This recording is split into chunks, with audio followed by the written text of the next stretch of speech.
आप इस समय नवोदय वाणी देख रहे हैं। मैं डॉक्टर सुमित कुमार तिवारी, पीजीटी हिंदी, जवाहर नवोदय विद्यालय तिनसुकिया। और आज हमारे साथ इस विद्यालय के स्कूल कैप्टन सोनू महतो हैं, जो क्लास 6 से ही यहाँ पर पढ़ रहे हैं और इस समय ये क्लास 11 में पहुँच गए हैं। और ये आज आपको बताएंगे कि आपको यूनिवर्सिटी में एडमिशन के लिए किस तरह से प्रिपरेशन करना है, उसके सिलेबस क्या होते हैं, ये सारी चीज़ें आपको आज सोनू महतो के द्वारा जानने को मिलेगा। तो चलिए अब सीधे लैब में चलते हैं, स्मार्ट लैब में, और वहाँ आपको सोनू महतो पूरे डिटेल में समझाएंगे कि यूनिवर्सिटी की तैयारी करने के लिए आपको क्या क्या करना चाहिए। तो स्वागत है आप सभी का नवोदय वाणी के एक और नए एपिसोड में। मैं सोनू महतो, जवाहर नवोदय विद्यालय तिनसुकिया का क्लास 11 ह्यूमैनिटीज़ का छात्र हूँ। मैं यहाँ पे क्लास 6 में JNVST का एंट्रेंस दे के आया हूँ और अभी मेरे यहाँ पे आए हुए 6 साल हो चुके हैं। तो मैं आज आप सभी को इस वीडियो के थ्रू ये बताऊंगा कि जो हमारा JNVST का एग्ज़ाम होने वाला है क्लास 6 के लिए, उसका सिलेबस किस टाइप का रहेगा और उसमें किस टाइप के क्वेश्चंस आएंगे, जो उसका एग्ज़ाम पैटर्न रहेगा वो किस टाइप का रहने वाला है। और ये जो एग्ज़ाम है वो आपका सेशन 23 और 24 के लिए हो रहा है, जो कि आप लोगों को अभी कुछ महीनों बाद देखने को मिल जाएगा, जिसमें आप लोग पार्टिसिपेट कर सकते हैं। तो जो हमारा आज हम लोग इस वीडियो को 6 अलग अलग पार्ट्स में डिवाइड किए हुए हैं, ताकि आप लोगों को समझने में ज़्यादा प्रॉब्लम ना हो, आप इजीली इसको समझ सकें। तो जो हमारा वीडियो का सबसे पहला पार्ट है वो है अपना इंट्रोडक्शन। तो इंट्रोडक्शन में हम लोग JNVST के बारे में बेसिक जो इन्फॉर्मेशन होते हैं वो देखेंगे कि जो JNVST का एग्ज़ाम होता है वो उसको कराने का जो मेन मोटिव है वो क्या है, वो क्यों कराया जाता है। और उसके बाद जो हमारा नेक्स्ट पार्ट है उसमें हम लोग एग्ज़ाम पैटर्न देखेंगे कि जो हमारा क्वेश्चंस रहेगा उसका फॉर्मेट क्या रहेगा, आपका किस टाइप के क्वेश्चंस रहेंगे, ये सब जो चीज़ें हैं वो हम लोग वीडियो के सेकेंड पार्ट में देखेंगे। और उसके बाद जो हमारा थर्ड पार्ट है वो है सिलेबस। और उस सिलेबस में हमारे 3 मेन पार्ट हैं। पहला जो चीज़ है वो है एर्थमेटिक टेस्ट जो होगा वो हमारा मैथ्स का जो रिलेटेड क्वेश्चंस होता है वो होता है। उसका जो सेकंड पार्ट है वो है मेंटल एबिलिटी, और उसके बाद हमारा लैंग्वेजेस। तो ये जो पूरा चीज़ है, इतना चीज़ हम लोग आज के इस वीडियो में डिस्कस करेंगे। और इससे मुझे ये लग रहा है कि आपका जो सिलेबस के रिलेटेड जो भी डाउट होगा वो क्लियर हो जाना चाहिए, इसको अगर आप लोग पूरा वीडियो को देख लेते हैं तो वीडियो में आगे बढ़ते हुए, तो सबसे पहला चीज़ कि JNVST का इंट्रोडक्शन, कि ये जो JNVST का एग्ज़ाम होता है वो क्यों कराया जाता है। तो JNVST के एग्ज़ाम का एक मेन मोटिव होता है कि यहाँ पे क्लास 6 के स्टूडेंट को नवोदय विद्यालय समिति जो होता है, नवोदय विद्यालय समिति क्लास 6 के स्टूडेंट को लेता है। और जो ये एग्ज़ाम होता है वो पैन इंडिया होता है, मतलब आपको इंडिया के हर एक कोने में ये एग्ज़ाम देखने को मिल जाएगा।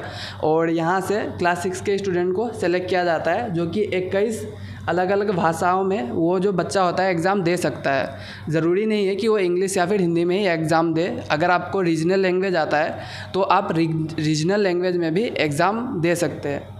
और अगर कोई भी बच्चा सेलेक्ट हो जाता है उस एग्ज़ाम में तो उसको फ्री एजुकेशन मिलेगा 7 साल के लिए। तो अभी हम लोग देख लेते हैं कि जो हमारा एग्ज़ाम पैटर्न होगा वो किस टाइप का रहने वाला है। तो एग्ज़ाम पैटर्न में सबसे पहला जो चीज़ है वो है मेंटल एबिलिटी टेस्ट। तो जो हमारा मेंटल एबिलिटी टेस्ट है वो आपका उसमें 40 क्वेश्चन रहेंगे। ये सबसे बड़ा पार्ट होता है क्योंकि इसका वेटेज जो है वो 50% होता है।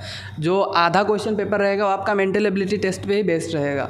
और ये जो होता है वो सबसे ईजीएस्ट पार्ट होता है। यहाँ पे आपको ज़्यादा मेहनत करने की ज़रूरत नहीं है, थोड़ा सा आप प्रैक्टिस अच्छे से कर लेंगे तो मेंटल एबिलिटी टेस्ट जो है वो आप ईजिली क्लियर कर पाएंगे। और इसमें 50% वेटेज है, तो इस पर अगर आप लोग थोड़ा सा ध्यान दे देंगे तो आपका जो एग्ज़ाम होता है वो क्लियर होने का चांसेस बहुत ज़्यादा बढ़ जाता है।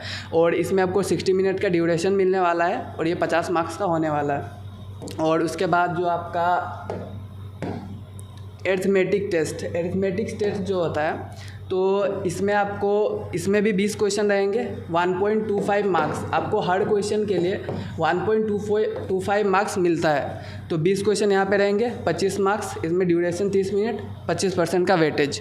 और सेम यही पैटर्न आपका फॉलो होगा लैंग्वेज में भी। 20 क्वेश्चन रहेंगे, 25 मार्क्स के क्वेश्चन टोटल, और 30 मिनट का ड्यूरेशन, 25% का वेटेज। सेम ये जो पैटर्न है इन दोनों के लिए होगा। मतलब आधा पेपर जो रहेगा आपका अरिथमेटिक टेस्ट और लैंग्वेज पे बेस्ड रहेगा, और जो आधा पेपर जो आपका रहेगा वो आपका मेंटल एबिलिटी पे बेस्ड रहेगा। और इसके बाद जो हमारा सिलेबस है इस पे अब हम लोग ध्यान देंगे कि सिलेबस में एक्चुअल में क्या होने वाला है। तो मैंने आपको पहले ही बताया था सिलेबस के 3 मेन पार्ट है, मेंटल एबिलिटी, अरिथमेटिक और लैंग्वेज, जिसको अभी हम डिटेल में देखेंगे कि इसमें होता क्या है। तो मेंटल एबिलिटी टेस्ट, तो मैंने आपको बताया कि जो हमारा मेंटल एबिलिटी टेस्ट होता है वो सबसे इम्पोर्टेंट पार्ट है, क्योंकि इसमें सबसे ज़्यादा वेटेज है। मेंटल एबिलिटी टेस्ट आपका 50% क्वेश्चन पेपर जो होता है वो इसी पे बेस्ड होता है। तो अगर आप लोग इसको इजीली मतलब अच्छे से प्रैक्टिस करेंगे तो आपको इजीली इसमें मार्क्स स्कोर कर सकते हैं। और यहाँ पे मार्क्स स्कोर करना बहुत ही आसान है, आप अच्छे से प्रैक्टिस करेंगे तो। आपका जो JNVST का एंट्रेंस का जो किताब होता है उसमें बहुत सारे क्वेश्चन आपको, हर टाइप के क्वेश्चन, जितने भी टाइप आपका सिलेबस में यहाँ पे दिखाए गए हैं हर टाइप के क्वेश्चन आपको वहाँ पे मिल जाएगा। जैसे कि आपका odd man out, figure series completion, mirror imaging, ये सब जो कॉमन क्वेश्चंस होते हैं वो आपको उस बुक में मिल जाएगा। आप लोग हर टाइप के क्वेश्चन को अच्छे से प्रैक्टिस कर लीजिए, आपका ये जो पोर्शन है वो इजीली क्लियर हो जाएगा और आपको कोई दिक्कत नहीं आने वाला है यहाँ पे। और उसके बाद अरिथमेटिक टेस्ट, तो ज़्यादातर बच्चों का जो प्रॉब्लम होता है, मेरा भी यही प्रॉब्लम था जब मैं एंट्रेंस की प्रिपरेशन कर रहा था 6 में, कि जो मैथ्स का क्वेश्चंस होते हैं वो हम लोग समझ नहीं पाते। मतलब हम लोग को, मैक्सिमम लोगों को मैथ्स में प्रॉब्लम होता ही है। तो मैथ्स में मतलब आपको ज़्यादा ध्यान देना है। हालांकि मतलब ये बस 25% कंसिस्ट करता है, लेकिन मतलब हम लोग ऐसा नहीं है कि अरिथमेटिक टेस्ट में अगर पूरा फुल मार्क्स ले आए तो हम लोग पास हो जाएंगे। हम लोगों का जो एक कट ऑफ मार्क्स होता है तीनों सेक्शन के लिए, तो हम लोग कम से कम कट ऑफ मार्क्स के लिए हम लोगों को मैथ्स का एग्ज़ाम देना पड़ेगा, जिसमें कम से कम कट ऑफ मार्क्स आना चाहिए, तभी जाके हम लोग पास कर पाएंगे। तो अगर अभी से हम लोग के पास बहुत टाइम है, अगर अभी से हम लोग मैथ्स की प्रिपरेशन करेंगे तो एग्ज़ाम आते आते हम लोग इजीली मैथ्स को कवर कर सकते हैं और अच्छा मार्क्स स्कोर कर सकते हैं। और अच्छा मार्क्स स्कोर करना मतलब बहुत मुश्किल नहीं है अगर आप अभी से प्रिपेयर करेंगे। और अगर आप लास्ट मोमेंट के लिए मैथ्स को छोड़ देंगे तो आपका थोड़ा मुश्किल होगा आपको प्रिपेयर करने में। तो मैथ्स में ज़्यादा कुछ जो आपका नॉर्मल जो आपने पढ़ा होगा NCERT में या फिर जहाँ पे भी आप पढ़ते हैं, जो नॉर्मल आपका मैथ्स रहता है इस स्टैंडर्ड तक वही रहेगा आपका। Normal profit loss, simple interest, LCM HCF, यही सब जो चीज़ें हैं वो रहेगा। आप इसको अच्छे से प्रैक्टिस कर लीजिए, प्रिपेयर कर लीजिए, अभी से मैथ्स स्टार्ट कर दीजिए ताकि आपको बाद में मैथ्स में प्रॉब्लम ना हो। और इसके बाद जो हमारा लास्ट पार्ट होता है क्वेश्चन पेपर का वो होता है आपका लैंग्वेज। लैंग्वेज जो होता है वो एक तरह से बहुत ही इजी पार्ट मान सकते हैं हम लोग, क्योंकि इसमें आप लैंग्वेज, एग्ज़ाम का जो लैंग्वेज होता है आप खुद सेलेक्ट करते हैं। आपको ऐसे ज़बरदस्ती इंग्लिश नहीं पढ़वाया जाएगा यहाँ पे। आप जो लैंग्वेज सेलेक्ट करते हो उस लैंग्वेज के रिलेटेड आपको यहाँ पे 3 पैसेज मिलेंगे। 3 पैसेज जो रहेगा उस 3 पैसेज में 5-5 क्वेश्चन रहेंगे, 15 टोटल क्वेश्चन, 20 मार्क्स के क्वेश्चन रहेंगे। तो आप पैसेज अगर अच्छे से कर लेंगे तो आपको इजीली पैसेज पे मार्क्स मिल जाएंगे। तो जो आपका लैंग्वेज होगा वो इजीली हो जाएगा, जो आपका मेंटल एबिलिटी टेस्ट हो जाएगा उसको अच्छे से प्रैक्टिस कर लीजिए, वो भी हो जाएगा। बचा आपका अरिथमेटिक, तो अरिथमेटिक टेस्ट जो होता है वहाँ पर अगर आप अच्छे से प्रैक्टिस करेंगे अभी से तो ये ईजिली आपका ये भी क्लियर हो ही जाएगा। और इसके बाद इतना ही था हमारे सिलेबस में जो हमने आपको बता दिया। और तो अभी अगर आप लोग नवोदय के बारे में और भी बहुत कुछ जानना चाहते होंगे कि यहाँ पे लोग कैसे रहते हैं, क्या चलता है, क्या होता है, और फिर जो भी चीज़ें नवोदय के बारे में जो भी जानकारी आपको चाहिए, आप नवोदय वाणी को ज्वाइन कर सकते हैं, सब्सक्राइब कर लीजिए यूट्यूब पे।